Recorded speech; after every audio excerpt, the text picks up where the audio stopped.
Happy New Year. New Year is actually my favorite holiday. Okay, it's tied for top 2. Oh, wow. But I love New Year's, and I am excited that we get to follow up with part 2 of your story today as we wrap up this year and looking back, because looking back is a huge part of learning to look forward and really restructuring what we desire in that next year. And so I know so many of our listeners really connected with that part 1 episode where you shared that you decided to not stay stuck in pain anymore and sell your property that you have, had for 11 years and just poured your heart into. And so today we're going to be talking about what that change has looked like and where we are now.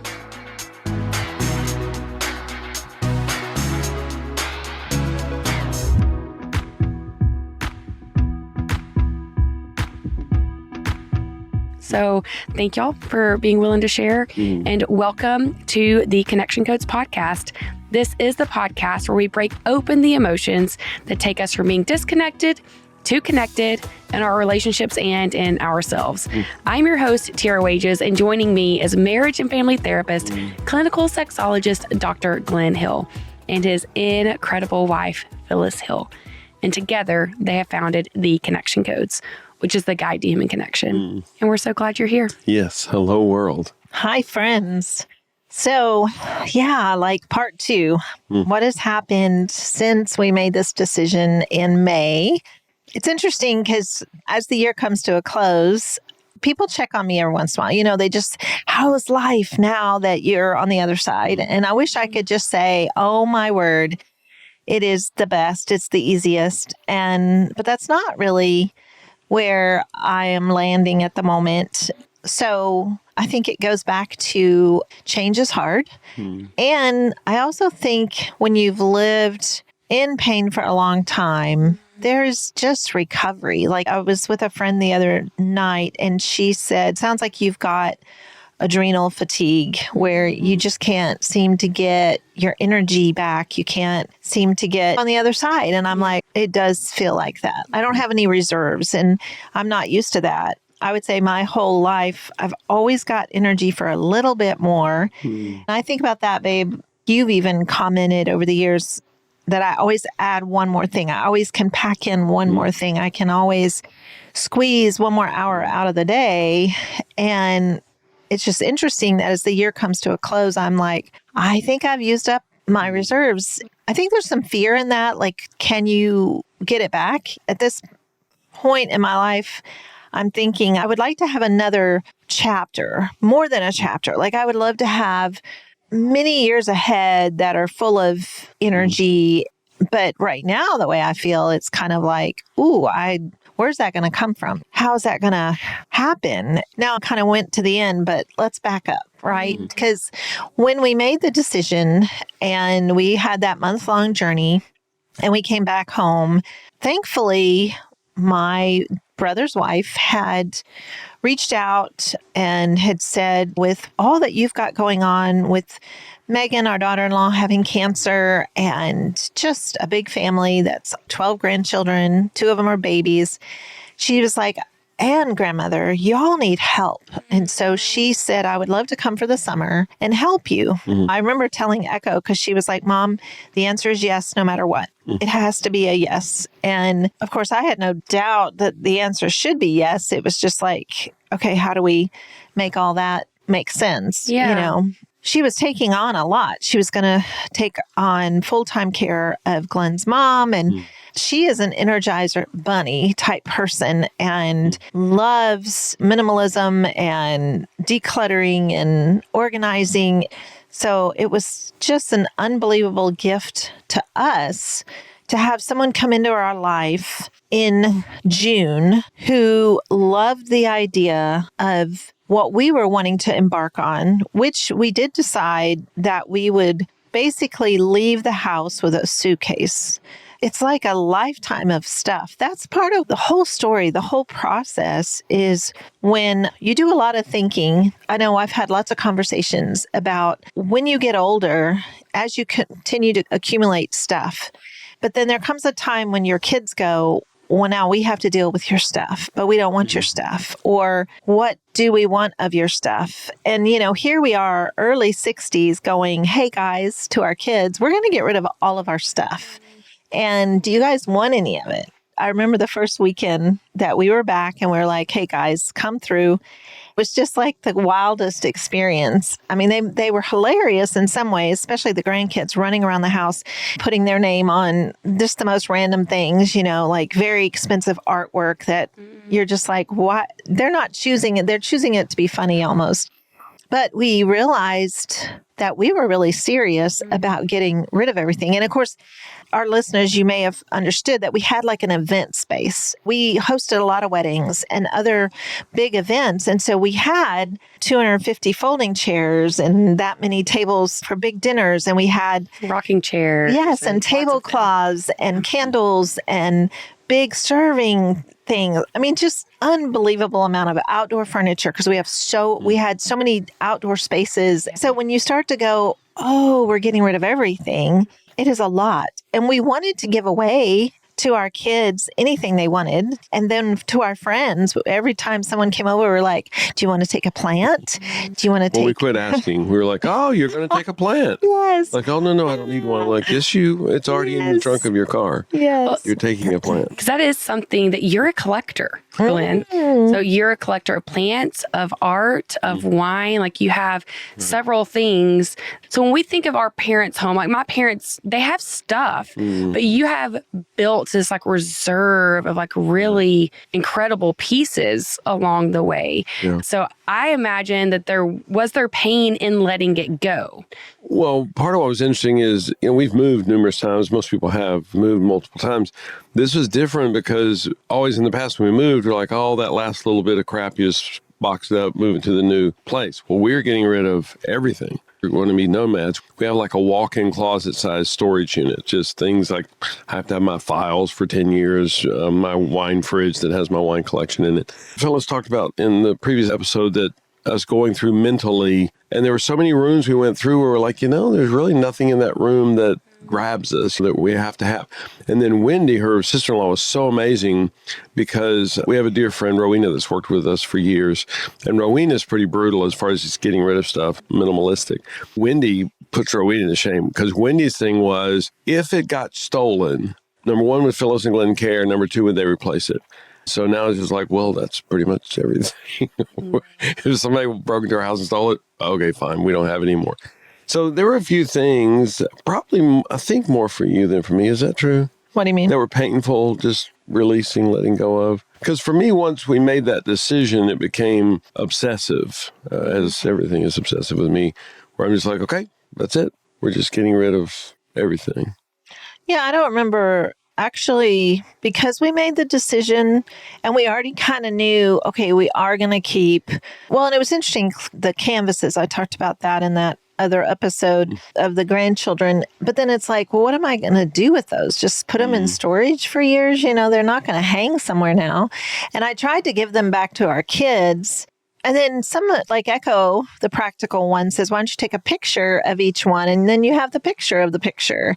Because she would ask me, do you have the original? And I'm like, oh, this is many years. Our oldest grandchild is 19. So this is many years worth of canvases. And I don't know that I have the originals. But as the weeks progressed, it was such a focused, especially with Wendy, she got so much done so fast that I was shocked. I mean, it kind of proves that when you bring someone else in, they're not emotionally attached to anything. Yeah. And so it was really easy for her to start getting rid of things. And again, we said to our kids, please take what you want. And if you don't claim it, then it could be given away or go to a charity or whatever.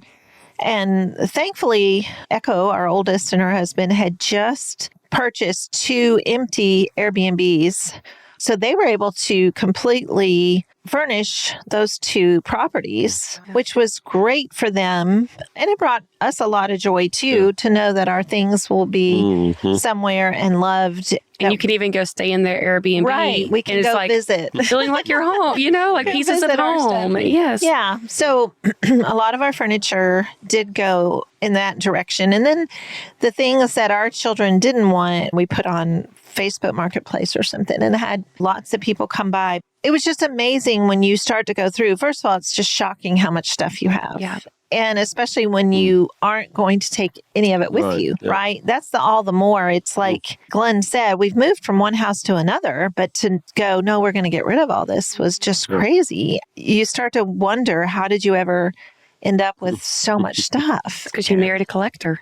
Well, yeah. And then I think that if you'd ever visited our home, we didn't have a lot of things sitting out. We were not cluttered people. Yeah. But if we had a closet, there would be things in the closet. Right. And then we did have a huge basement that, just like my holiday room, like I had decorations for every holiday, and Christmas was the biggest. So, there were things that you're like, yeah, you had a whole lot beyond normal. Well, and how big was the house? How many square feet was the house?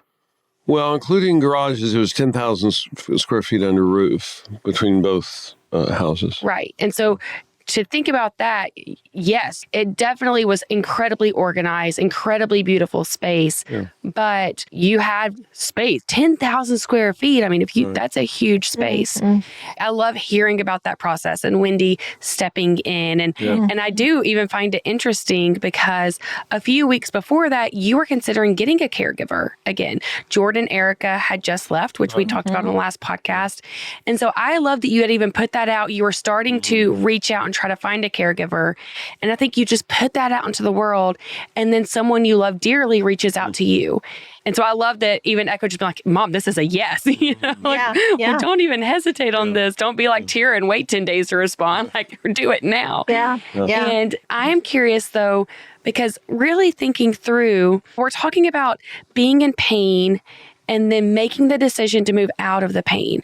And that sounds like almost like a fairy tale of, okay, I'm going to make this decision and then it's just going to be easy from there. But I want to get to the core of what was happening for you and what that actually felt like and looked like over those few months. Yeah, and I do want to interject there because it's such a Connection Codes protocol that having Wendy come in, it would have taken us, I have no idea, 3 to 5 years to do what Wendy did. Wow. Because she's an outside perspective. All the emotion that's happening for us is not happening for her. We all need outside. We're designed that way. We're supposed to be community, social people.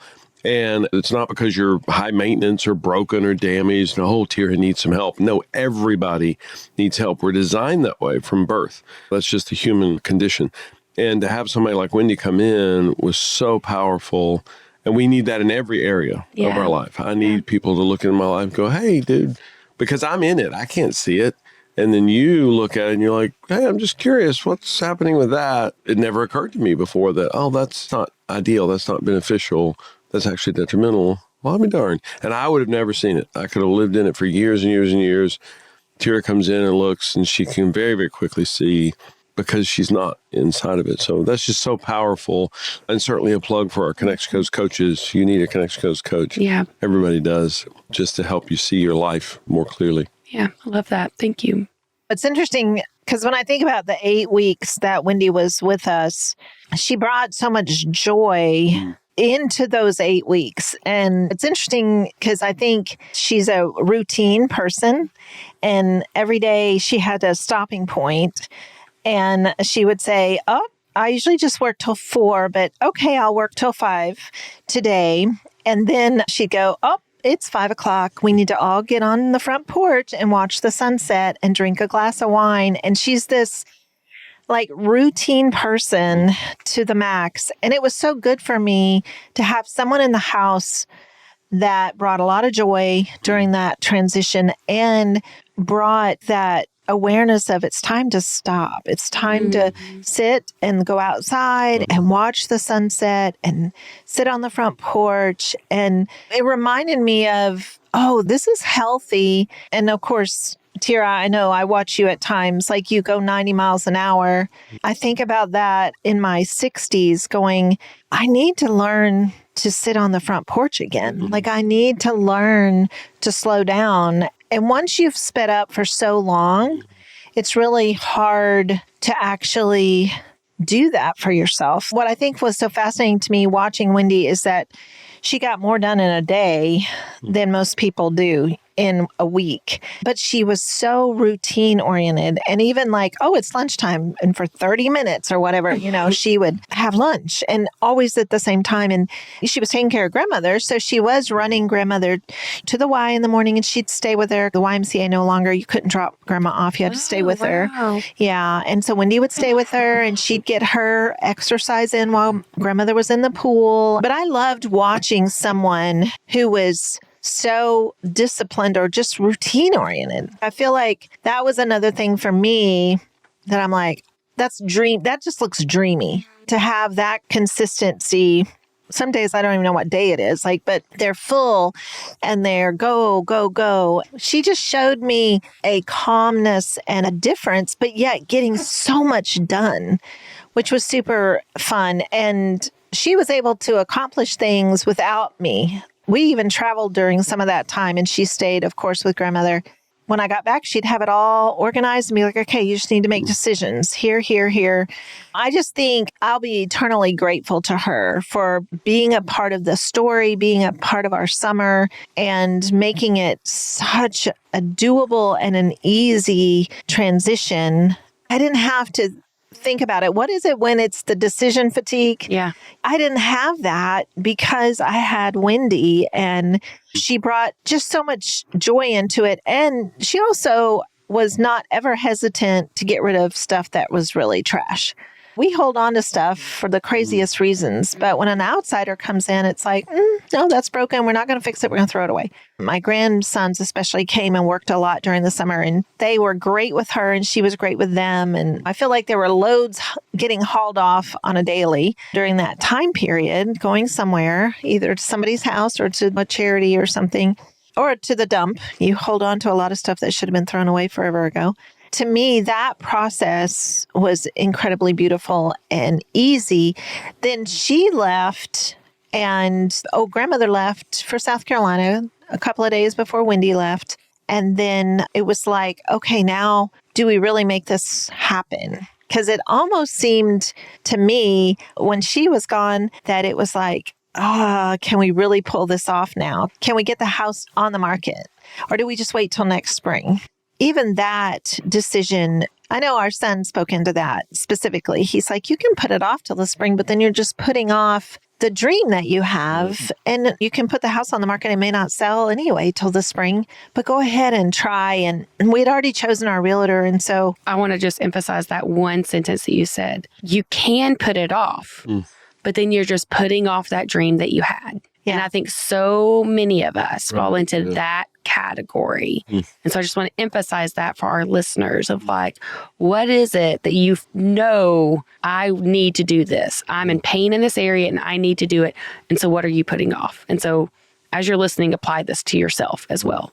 Yeah. Thank you for slowing that down because truly when Wendy left and it was time to actually do the thing, I think I had so much fear then. Fear of the house is not perfect. Fear there's too many things now that I still have to that part of it, the getting it ready. And that could have easily paralyzed me at that point. And there was just sadness that Wendy and her bubbly self leaving, her routine, the person who was getting us on the front porch at 5 o'clock, she was gone.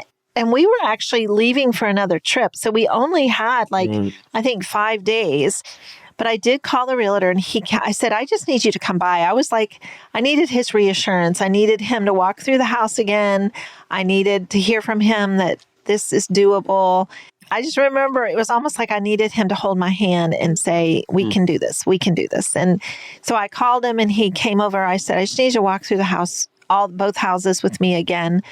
And the property, we've obviously done a ton of work in 8 weeks, but I still have fear that we're miles from where we need to be. And he was amazing. And he gave the two suggestions that he wanted to see us do felt like a mountain, except he gave me the steps. He gave me the steps. He told me exactly the steps. And so I'm like, okay, just put one foot in front of the other. I did it and did the things in those 5 days. Then it was up to him to get a photographer in and all the things that realtors do. I don't remember where we went.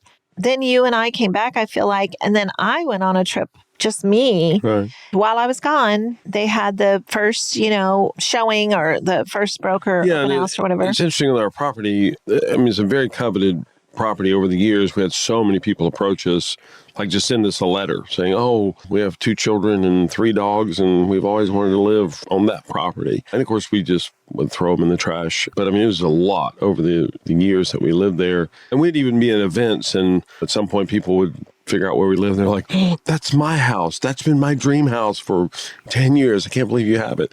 We're like, well, that's weird. We thought it was our house. But so the property itself was very, very desirable. And we'd had so many people approach us over the years. And then when we contacted our realtor, he's a super high-powered guy. And he did, I don't even know all the lingo, but he reached out to brokers. And so he did all the pre-stuff. So it picked up speed really, really fast. But again, to me, it's that you put one foot in front of the other, even though I just remember at the time feeling like, I don't know, this is so big, this is so much. It's the fear of the what if, the fear of the unknown. It's the fear of what if people come back and they want all this construction done or all these things torn down and redone. It's like you can just go on in your mind. What I appreciated, just like with our son saying, you won't know until you just do. Just do the next thing, do the next thing. And so we just kept following the plan, like trusting the plan and processing the fear along the way. I would say that was probably the biggest thing, was just the fear at that point. And then I had planned this trip already to go see a friend in Charleston. And so I was gone. I just remember I was flying back on a Thursday, and the weather was doing something crazy, because I remember you, Tera, thinking, aren't you going to come back earlier in the day because the weather's getting really crazy? And I'm like, no, I'm just going to keep my normal flight and I think it'll be fine. I think there was a hurricane on the horizon, and so the weather was iffy. But I just remember when I got on that plane, so the house had gone on the market that day. And then when I landed and turned my phone back on, I got the message from the realtor was, we got an offer. And I was just like, what? I think I called you as quick as I could. And do you remember your response? No. Can you guess? I could probably guess 50 things. I have no idea. Give me a hint. Well, how do you spell it? I was over the moon. And what happens usually when the norm would be to be excited, you're the opposite. Oh, right. Yeah. So here I am, over the moon excited, and Glenn's response is the opposite, where he's like, well, what was the offer? Like, who cares that we got an offer? What was the offer? Of course, all I got was a text from the realtor that said we got an offer. So I don't know, but could we celebrate? Yeah. Like, could we have just a moment? Because this was 2 hours after it went on the market. Yeah. But Glenn struggles with just celebrating. What is that called? Anhedonia. So it was one of those moments, where I'm like over the moon, like I'm shocked. I can't believe it that we got an offer in the very first few hours. Then as the night progressed, it was a super serious offer with no contingencies. And so that meant no inspection, which is the whole, the fear of the what if we have to do all this construction work or, fix everything. It's and like they didn't want us to. It's like, anything. it's like when someone says, no, I just want to cash. I want to give you cash and you don't have to get it inspected. You don't have to fix a thing. And it was just mind blowing. And our realtor, of course, was like, you have to say yes. That's everyone's dream, is to not have to have an inspection and fix 1,000 things, It all happened super fast, because then the person said, I want to close in a week. And which was his way of saying, I'm super serious and I want to hand you the money in a week and then you can stay for however many more weeks till you can get out, which I think, was it 2 more weeks then? So we got out. Yeah. And of course, even that was unbelievable to have 3 weeks to finish everything as far as to really get the house completely empty. And because again, not boxing it up, moving it to another house, getting rid of 100%. Yeah. And just giving things away. Like in some ways it was so freeing to be able to just give away.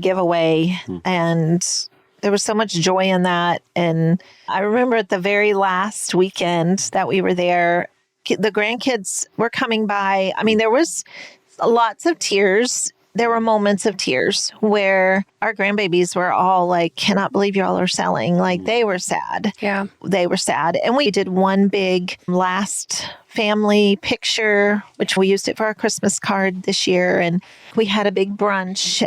The house was empty, but we had those folding tables and chairs, card tables that needed to go to the dump, but we saved them all for our very last brunch with everybody. And one of our grandsons had done a movie over the summer and he showed that, and that was super special. And then our son said, well, Mom, do you have anything else planned? And my brain had not gone there at all. And I stood up and faced everybody, and then I just lost it. So I was like, oh, no, I can't even begin to talk or tell stories. And so then he said, well, Mama, I think it'd be really cool if we all shared our favorite memory of the 11 years. And so that was just precious. And most of it was super funny stories, and we laughed a lot. It was funny because some of the stories Glenn and I didn't even know had happened, you know. So it was like, y'all did what? You did that? And lots of life had been lived there. And we talked about that out of our 4 children, 3 of them had lived there between houses.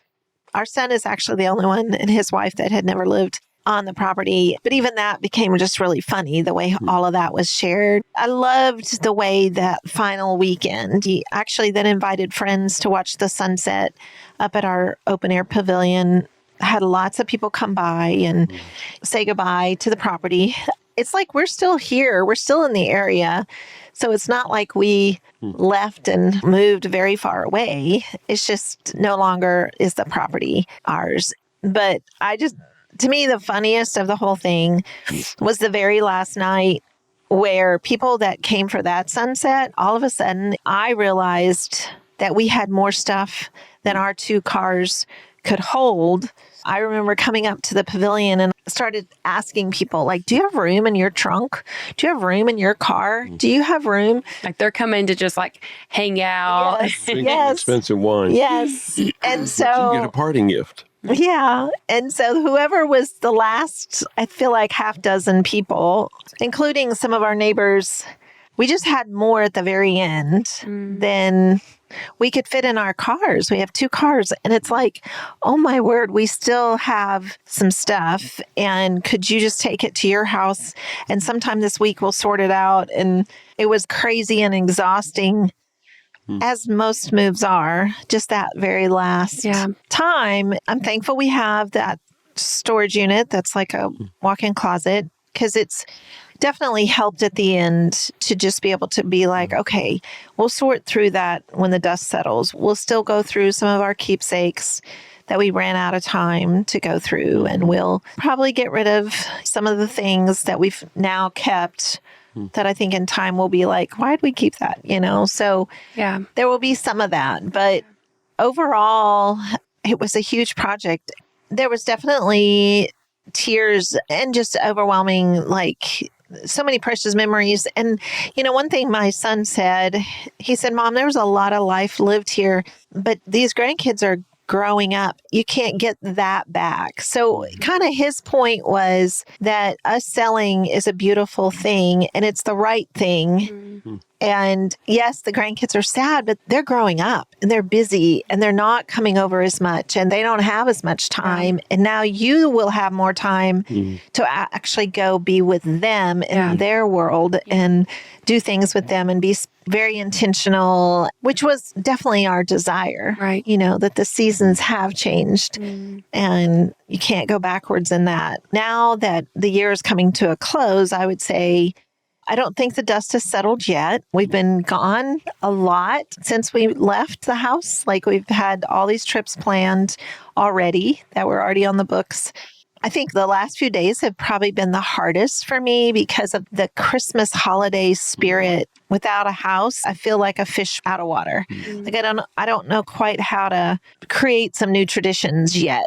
I'm kind of lost. Like I just don't quite know how to find it and don't know quite what to do with it. Well, something that I'm thinking, and I have fear in bringing it up, but it's something that we haven't really acknowledged.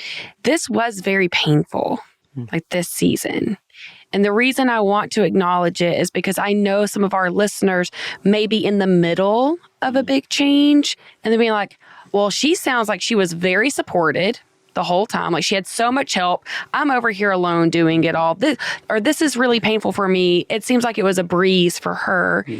I think that we feel isolated when we don't get to see each other's pain. And I think that it is important. Your body shut down at one point in this process. Like if people go back and listen to a podcast in October, you came to do podcasts and I sent you home because you were feeling the emotion of it was very heavy. And I think we were doing a disservice to you in that experience and to listeners who are also in pain to not acknowledge like there is pain in change and our bodies will feel and store that pain. And that even as good of a processor as we are, things are still hard. So is that okay that I say that? Oh, yeah, okay. Absolutely. Okay. Because I never want us to get the pressure of like, these things are easy for us. Right. Because we processed a lot of loneliness. Like you processed loneliness tremendously. Lots of sad, lots of hurt in some areas and fear. And I mean, you were experiencing every emotion every single day on a continual basis. And over time, that was like deep-seated in you. Change is hard. And even coming out of the other side of what you're saying now is it doesn't mean that there's suddenly like rainbows and butterflies and everything is just put together because you made this decision. But it does take time to then settle into a new normal. Right. Yeah. It is true that we had wanted to do this podcast as the process was happening. And for one reason or another, it was like it wasn't happening or the right time. And I think now I'm kind of at that, wow, just really, how long does it take to recover from doing a monumental project? There's still, I would say, some big challenges in this moment of figuring out the new normal and what do I want life to look like? And I would say I have a lot of non-answers, really. It's fascinating. We just went on a cruise at the beginning in December. And I would say I know some things, like I don't want to do another December cruise, not being home, not being around the kids for half of the month of Christmas. I don't want to do that again. And then we were just talking, with you, Tera, because you were like, what was your favorite part? And it's like, wow, I'm realizing that almost that still of, I don't even know what I really want. I have the freedom to do whatever. As far as even going on a cruise, I'm like, do I really want to get off the boat ever? Like if I get off the boat, where's their joy in that? Or what's the joy? And what's the objective? And it's a very odd time. And I think that's some of the unexpected. To me, the decision that happened in May took a lot of action. And we did it, all the action. And now it's done. But it's like, wow, you're kind of in this new phase, this new land, everything feels new. And I don't know. I don't know what is the next. Now that I can, what do I want it to be? I don't know. Can I tell you what I hear? Yeah. And thinking about it just kind of as an overview, because we did talk about that you were living in so much pain for so long with this property. And you became numb to the pain. You didn't even realize it until this explosion essentially happened in your body. You're like, nope, this is my pain source and I need to get rid of it. And now you've gone through that process, which was a long, difficult, very identity, like, this is my entire job right now process and getting on the other side, to me, it sounds like this is probably the first time in a very long time, if ever, where you've eliminated that pain source. You can get curious about yourself. For the first time, you're like, ooh, do I actually like getting off the boat? Ooh, okay, do I actually want to do this type of thing? And it's like, okay, this big pain source is gone. So now you're asking yourselves questions about who am I without all of that? What do I actually want? I'm not just going to fall into the same pattern of doing the same things because I've always done it. You disrupted your system. And now that curiosity can come in. And that doesn't mean that it's going to be, even easy or beautiful or joyful. Because when I talk to clients, I know, Glenn, you've talked about this as well. When we start asking ourselves, what do we want? What do we need? That's a vulnerable place to be. And so it may be a vulnerable place of that curiosity within yourself. But I don't know. That's what I see. I've heard you multiple times asking yourselves these questions. And it's like, okay, I have joy in that as an outsider. It's easier for me because I'm not in your body. But to think, okay, in our early 60s, it's not too late to get curious. It's not too late to figure out what it is that you actually want in life. You get to do this thing one time. So if you want to go on cruises from, where did you say earlier, like Sydney to Portland where there's no stops, like you don't want to get off the boat, go on a cruise and don't get off the boat. You get to say yes to you now. Yeah. And that's what I want our listeners to do, to get curious about themselves and what they actually desire and not stay stuck. Yeah. You know, if you think about a hamster wheel, and many of us live on a hamster wheel. Yeah. And we're so used to that pace. Yeah. But somewhere inside ourselves, we know this is not healthy. This is not healthy. I don't want to do this anymore. Or you get to a place where it's just like, is this really all there is in life? Is running in this hamster wheel. But when you get off, it's almost a jarring experience. And your body is so used to the hamster wheel. That it's like you're always out of balance. And that's how I have felt in the past month. I got off a hamster wheel and I'm dizzy. I don't know how to even structure my day. It's just like this big unknown. You know, I am thankful for all the tools of the connection codes of just being able to go, okay, well, what's happening for you? I think it was over the weekend that I got, I don't know, it was like almost this, in a way, moment. I think a Taylor Swift song came on and I had, a couple of grandkids around and then our youngest daughter, I said, oh, turn it up. I like this song, and turned it up. And then I just burst into tears. Wow. My youngest is very in tune to me, and she immediately touched me, hugged me, and she's like, what's happening? And I said, I miss my house. And I just had a good cry and was like, wow, where did that come from? It just felt like from nowhere. And then my precious granddaughter, she's 11. She's also very in tune, but it was just watching her even in her puzzlement. And then I thought, it's just the holidays. I don't have a house. I don't have a tree. It just feels really disorienting to be in the holidays. There's moments where it's like, this is what I wanted, but it's hard. Yeah. And it just feels like I haven't quite landed what I think is, what do I want? And how quickly can I figure it out? And then I'm like, who said it had to be quick? You know, where did that come from? Like, it doesn't have to be quick. Just enjoy the moments and enjoy your grandbabies. That was part of the whole desire, was just to have more time to check on them and to spend time with them and be intentional with our kids and grandkids. And I have said that out loud, just that Glenn and I pour into a lot of people and we want to change the world truly.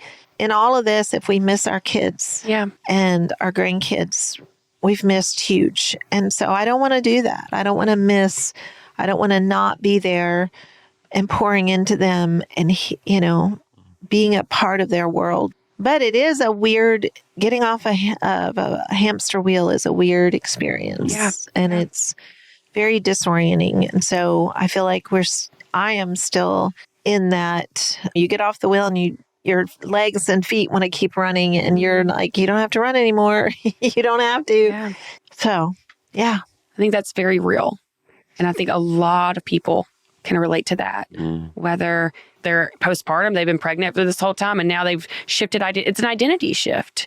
And they've switched into something else or retired. We talk a lot about when you retired, you wanted this for so long.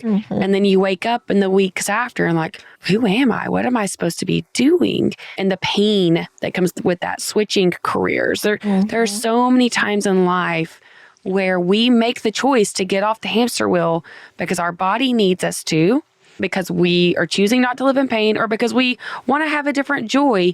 But that switch is disorienting. And I think it's really important for people to hear that.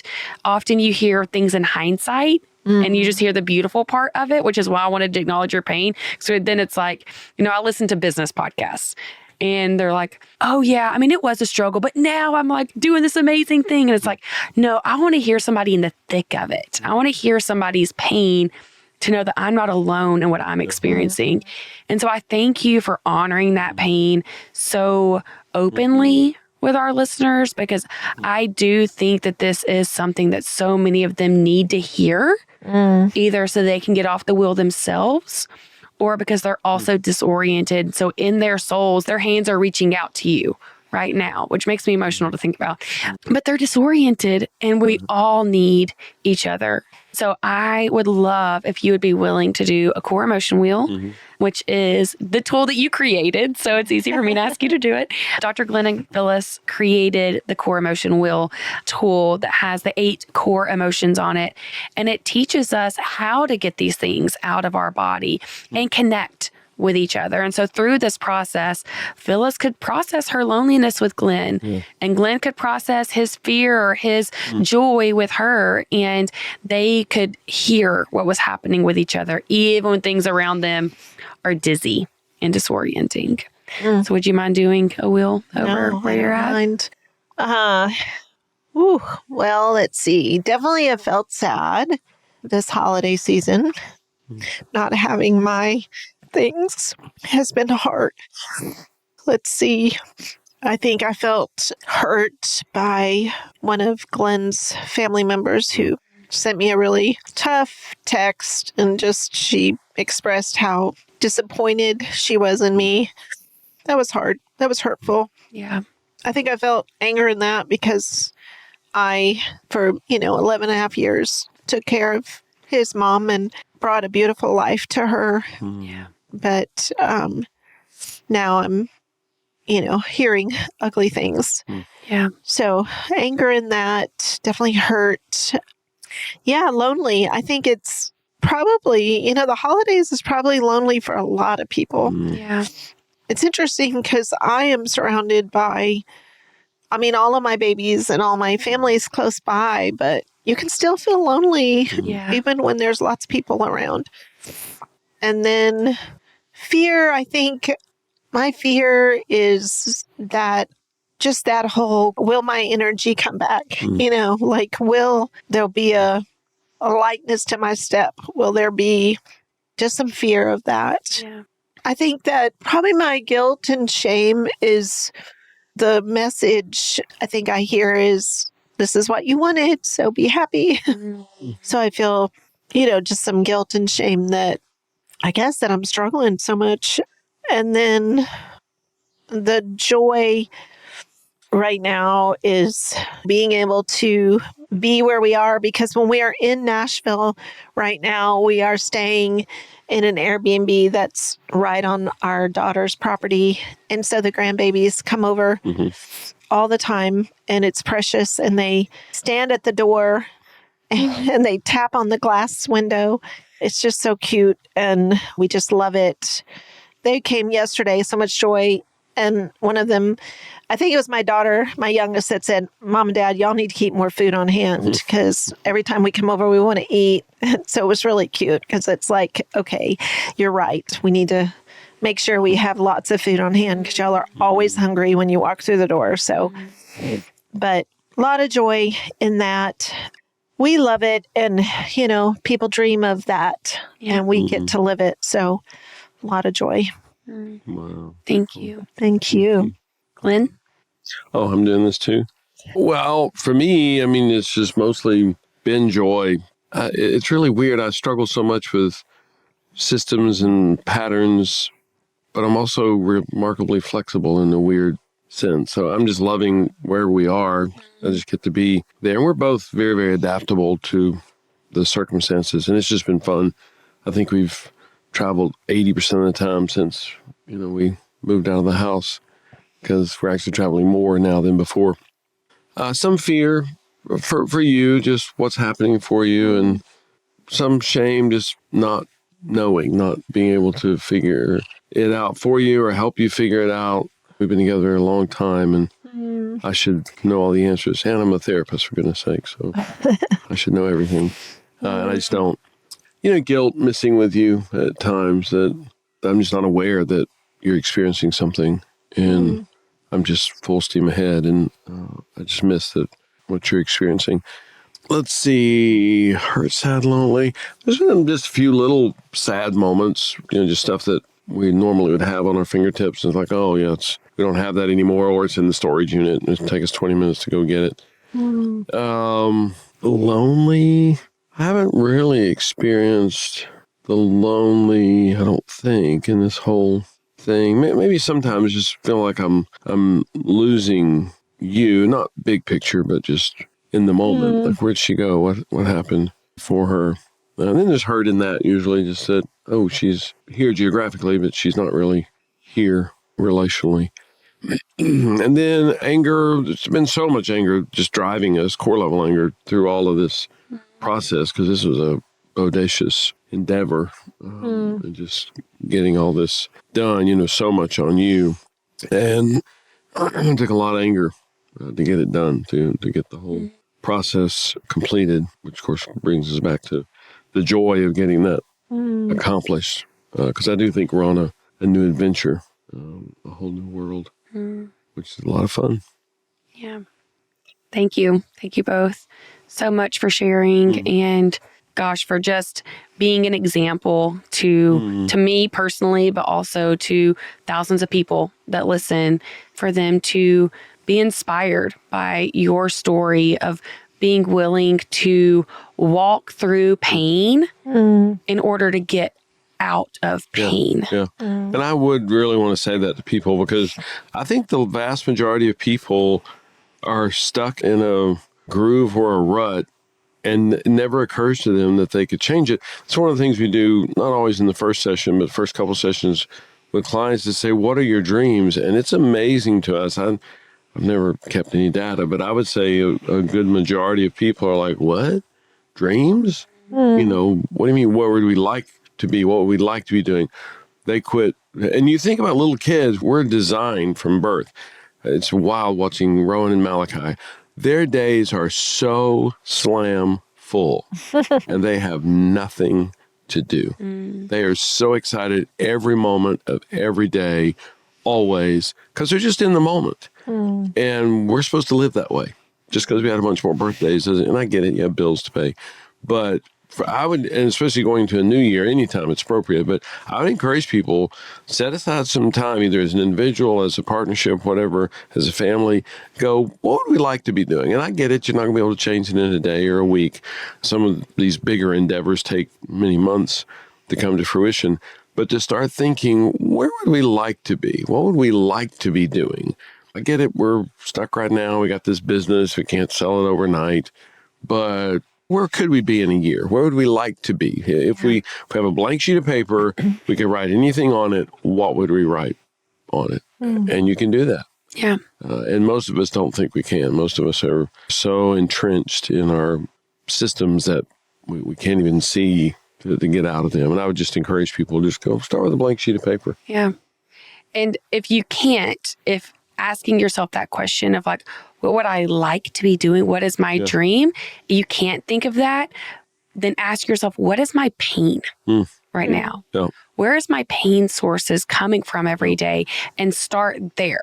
that will show you what hamster wheels you should get off of in order to move forward. And that doesn't mean it's an easy process, as we've heard, but having someone walk with you through it, like Wendy, like your children, that lightened the load. Like you process how much joy, even in a very intense season. And we have coaching programs for people. We have our coaches, but we also have a program that you could jump into and you're like, I'm tired of being on this hamster wheel. I want you to walk with me through it. There'll be a link in the show notes where you can book a discovery call to find out more, see if it's right for you, and even just get to the root of your pain. Maybe you can even answer that by yourself. That is what we do on the call. We get to the root of your pain source to see where you want to go. And so I encourage you, if you're like, I am on a hamster wheel, I don't know what to do next, to book that call and get one of our certified coaches. We'll walk you through in that. But we do a huge part of this. There's so many things with the connection codes that I just get so passionate about.